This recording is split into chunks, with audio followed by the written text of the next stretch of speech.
belted to right field. Back goes Freeland. He's all the way back, and the Royals are on the board.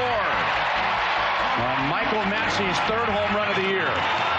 Wow, how about that? The work week started off with the Milwaukee Brewers coming to Kauffman Stadium and everybody saying around the country, hey, hey, hey, hey, the Kansas City Royals win 3-2, ending their 2-game skid and actually getting a leg up in the series over their NL Central opponent. Welcome to the Royals Recap. My name is Jacob Milham. I am one half of the Royals Rundown podcast. As always, if you want a little bit more immediate coverage, a little bit more community around you while you are watching each Royals game, the best place to do that is over at RoyalsReview.com. They have a game thread before each game. They set the stage before each game as well, and plus an immediate analysis and recap of every single Kansas City Royals game. But if you're listening to this, chances are you prefer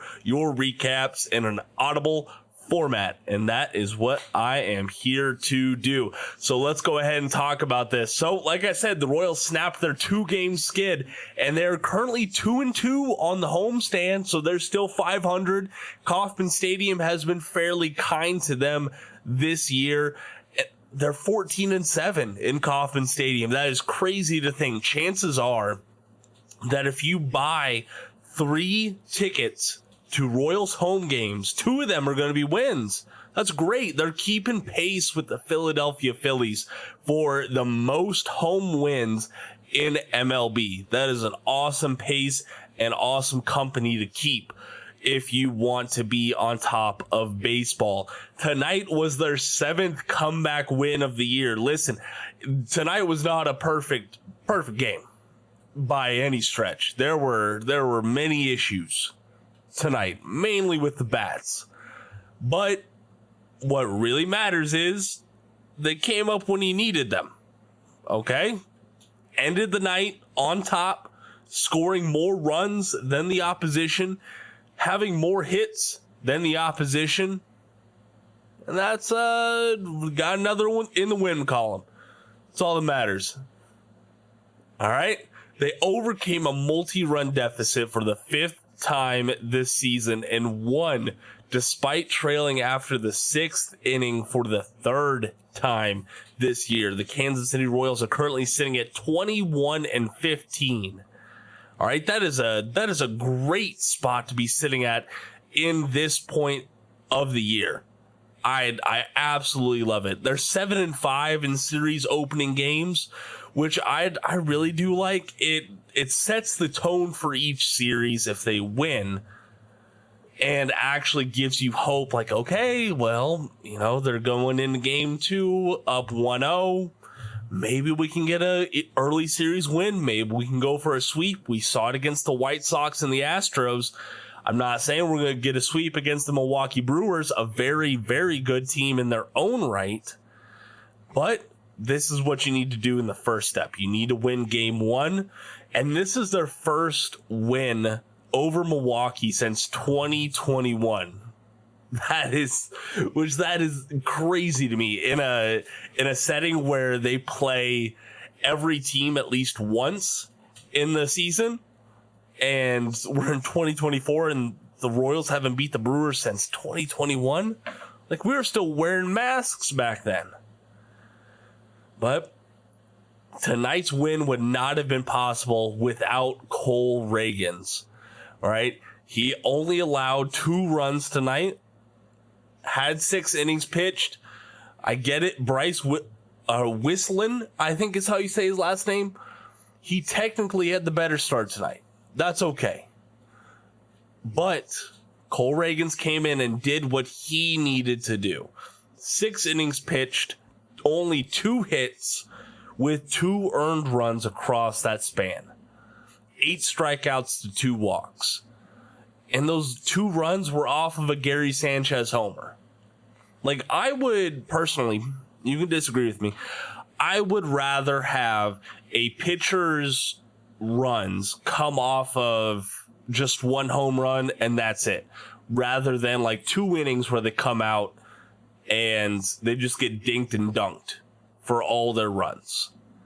There's a difference between kind of a fluky home run rather than, okay, well, the pitcher is struggling and it's shown up for multiple innings, so they've given up 2 runs, but they've had 8 base runners in that span, you know? So that's just me. You can disagree with me on that. Let me know on X if you do. You can DM me or mention me at Jacob Milham KC. One of the most disappointing things about Cole Ragans this year, though, is he has not had a ton of run support.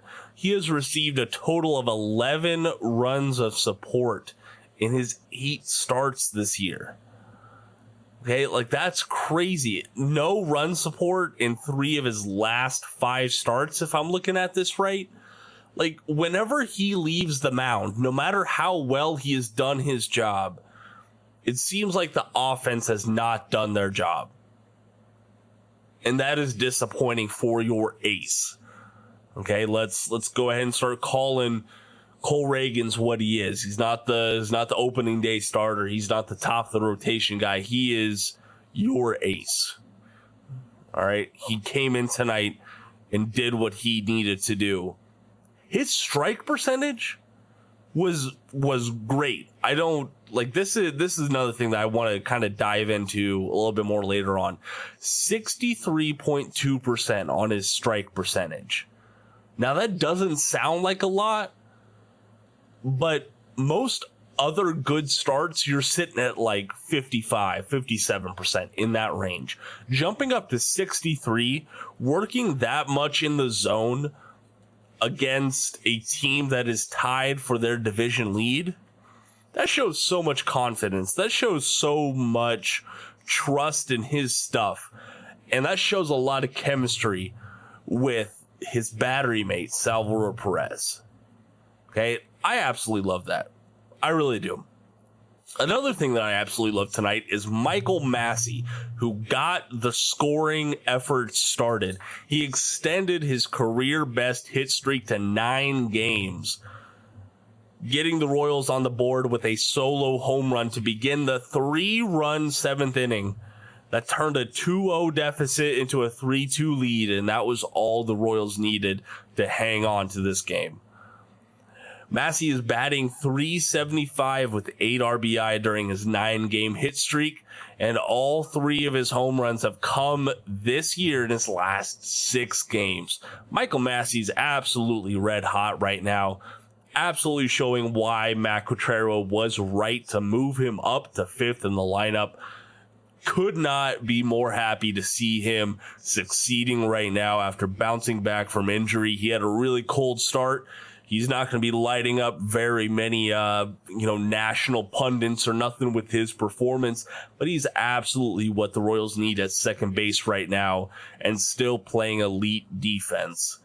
Maikel Garcia, he himself had a go-ahead 2-run single with the bases loaded in the 7th inning, his 2nd career go-ahead RBI in the 7th inning or later, and 1st since September 12th, 2023. Listen, Garcia, he had a terrible skid, 0 for 26. All right, that was not what you want to see from your leadoff man at all. But since then, he has reached safely in 15 of his last 17 games. Okay, batting .313 with a .796 OPS. Okay, that is pretty good across a good stretch there. 17 games. It is a smaller sample size, but that's still more than 10% of the season. Okay, .313 for a batting average, I'll take that. And he drew a good walk to start off the game as well. So the Royals win tonight, pushed the Brewers into their season-high tying 3rd straight loss, and they lost 6 of their last 9 after starting the season off 17-8. It's not looking too good for the NL Central guys, but Gary Sanchez did all that he could to keep his team in it. He put Milwaukee on the board with the 2-out, 2-run homer off of Ragans in the 4th inning for his 4th home run this season and his 3rd in his last 8 games. It was his 177th career home run and 147th as a catcher. Most at the position since 2016, ahead of second place, Salvador Perez, who currently sits at 142. But all that, we could talk about the details, things like that. I'm glad that they moved up the first pitch time. I hope that everyone got out of Kauffman and the Truman Sports Complex before the storms got really bad. There was still a good attendance tonight for a Monday night game considering the weather, I would say. Time of game, 2 hours and 27 minutes. Coming up on the other side of the ad break, I know we are going to hear from Maikel Garcia and manager Matt Quatraro. One quick thing I do want to say about Maikel Garcia. This may sound silly, but I am proud of him for doing so many interviews in English this year. It's a second language for him, and just seeing how much English he has learned since the beginning of 2023 to now is commendable. It is not easy to learn a new language, and Maikel Garcia is doing a great job of it, and it is only helping him connect even more with the Royals fan base. So stay tuned for his interview and then manager Matt Quatraro, and we will get out of here with your Spotify Q&A responses. Stay tuned. All right, Maikel Garcia with 2 of the RBI tonight. Before we talk about that hit, I want to ask what it is about this team. You face some really tough starters, and then as soon as the bullpen comes in lately, you guys have been able to score. How have you been able to do that? Go there and compete with starter and bullpen. It doesn't matter who's in the bullpen and the mound. We just go there and try to do the best we can do. I know you were able to get on base a lot today, but what was so tough about their starter, Bryce Wilson? He did a tremendous job. We don't take the opportunity when he gives the pitch, but we get the bullpen. We get the win today, so that's perfect. All right, we had the Maikel and Maikel show tonight. How about Massey's ability to get things going in the 7th and what he's been able to do for you guys over the last week or so? He's a good hitter. The pitch give him the pitch and he take the bounce. So glad for him. He got a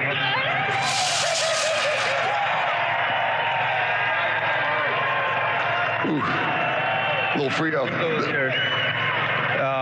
Like I said, Massey is a good hitter, and he take the opportunity for the pitcher get a hit, and he hit a homer. So he did a tremendous job today. You didn't even flinch at that. You got ice in your beard, and you just kept on talking right as it was done. So calm, and especially at the plate. Tell me about the approach there, getting it up the middle and knocking in those 2 runs. My job is try to be in the base, and the guys can drive the run. So I try to take the pitch I can take and see more pitch I can see. Last thing, how comfortable are you with this group? Everybody's been talking, especially in the infield, how young everyone is. You've all kind of come up together. How comfortable, how much fun? We have tremendous team, like outfielders, pitchers, but it doesn't matter if we young, if you all, we go there and compete and try to do a better job this year. Young or old, keep on competing. Great job. We'll see you back tomorrow night. Thank you so much. All right, Maikel Garcia getting it done. Yeah, well, the 2 walks were huge to get us going. And then the competitiveness in the at-bats was really good. I mean, these guys, we've seen it over and over. I know that the walks were in the 6th, but to drive up the pitch count to get to the bullpen, and they just don't quit.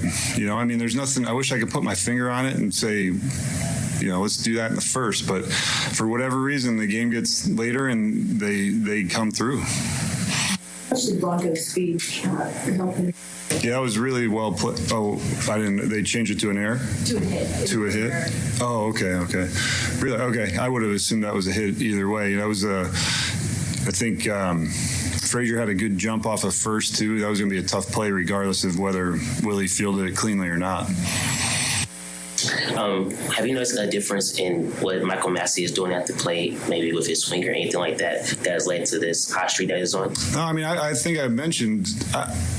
I don't see what you may have seen at the beginning when he got here. I thought he's been swinging the bat well since he got here. He might have hit some balls. He might have popped up a couple or whatever. But since he came back, I've been really happy with the way he swung the bat. Was that left on left? Yeah. I'm not sure if that was a cutter or something that just kind of stayed there, but he put a really good swing on that ball. Oh, okay. Get into a crosswind. Yeah, usually crosswind doesn't help, and he cut through that, and we know this park plays big. Now 5 straight scoreless outings for Will Smith after he had such a tough start to the year. Do you see him working back into more high leverage spots? Yeah, for sure. I mean, we've put him in some spots, it depends on what you consider leverage. I mean, that was about as high as it gets right there. And we really like that matchup with Turang.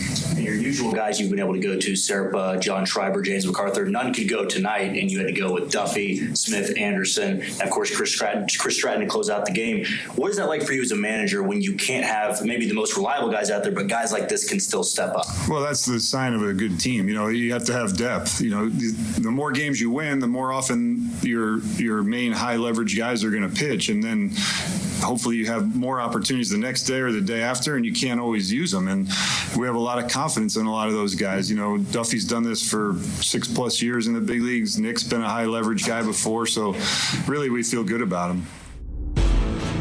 Alrighty, y'all, real quick, let's get to these Spotify Q&A responses. So if you are listening to us somewhere else other than Spotify, go over to that platform. You have access to our polls and Q&As, and I read your responses after each game. So on the last Royals recap from May the 4th, I asked y'all, what did you think about this game? Luke57 says, is there anything to really say? Just one of those games, we'll be all right. And just tonight proves that the boys in blue are gonna be all right. And Ginger620 says, it wasn't great, not gonna lie. At least it was bad enough to turn off and encourage me to read a book some more. Thanks for hanging in there for us. Yeah, that Saturday night loss was pretty rough. But you see those games, you move on to the next one, and it seems like the guys in the locker room have done exactly that. So why shouldn't we? Thank you so much for joining me for tonight's Royals recap. If you want to keep up with us on social media, our links are in the podcast description below. Also, wherever you're listening to us, we would greatly appreciate it if you follow, if you rate us, if you review us, however you want to do it. No matter what you do on the platform, it helps us grow as a podcast and helps us reach more Royals fans out there. And I only think that's a great thing for the fan base, especially as the boys in blue are winning a little bit more and they're looking a little bit better. Once again, my name is Jacob Milham. Thank you so much for joining me tonight. And until next time, go Royals!